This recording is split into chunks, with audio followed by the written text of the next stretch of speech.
Talking about today is, are we moving to this world where we're going to keep everything forever? And to the chief data officers, the data scientists, the enterprise architecture people, the question of whether or not we are moving to a world where we will keep everything forever is unremarkable to them. They see us as being there already. So Rama, who is a chief data officer at a Fortune 50 company, told me yesterday that storage costs are not even calculated as part of the business case for a big data project. And this is big data projects that involve petabytes, not terabytes of data. Vijay, who's a data professional at the biggest telco in the US, told me that a big data project there must be able to clearly demonstrate at least $1 billion in economic value to the company before it's even taken seriously, before they would even have the cojones to present it to the governance board. So he told me that he recently had a $3 billion project shot down by the lawyers because of privacy concerns. So this is the scale of the projects that we're talking about. This is the scale of the ambitions of the data professionals. And activities of this scale, the cost of storage, the cost of maintaining data is absolutely and categorically irrelevant to them. Now, you try talking to a data scientist about the importance of getting rid of data, and their head will spin around and the smoke will come out the top of their head, and they'll look at you like you're an idiot, frankly. To a data scientist, all data has potential value.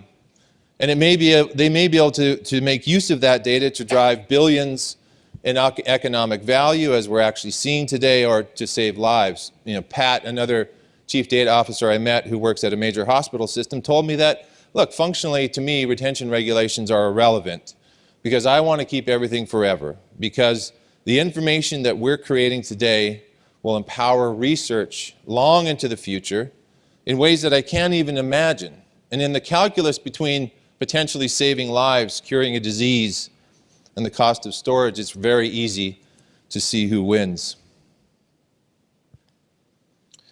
Now, of course, the cost of storage is not going away. It's never going to go away. It's going to continue to grow from what it is today well into the future. And yes, it is true that the price of the cost, the core commodity of storage, the hard drive, has and continues to see dramatic and ongoing cost reductions that seem like a race to zero. You know, between the years 2000 and 2010, the cost of a hard drive dropped by more than 100 times. In the same amount of time, the money we spent on software to manage that information that was generated in those 10 years, which grew by orders of magnitude, only doubled. So you can see where this curve is going. So what is profoundly important for all of us to understand, and what is changing right now as I speak, is that the cost of storage and the cost of storage infrastructure is being made invisible. It's being made invisible in the sense that it's being made part of the products and the services that we do want to pay for. Nobody wants to buy storage, but everybody will pay for analytics and insight on their data that will drive new business opportunities or new business models, or drive proficiency and efficiency in their existing ones.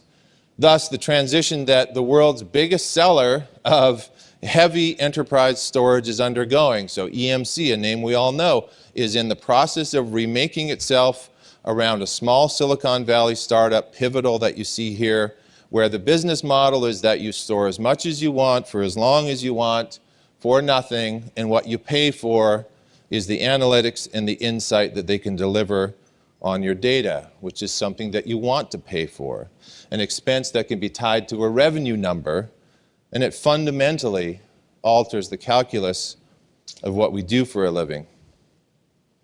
Now, of course, the actual cost of storage in many parts of the enterprise is, in fact, literally being driven to zero. Google Apps now with infinite space. If you've ever actually gone to the trouble, and I guarantee there's probably one or two people in this room that have ever gotten to the point where there's nothing in their Gmail inbox or trash, Google scolds you. Google says, why the hell would you bother getting rid of this stuff when you have virtually unlimited storage? Microsoft, here's Box, infinite storage, Office 365, unlimited storage, and so on.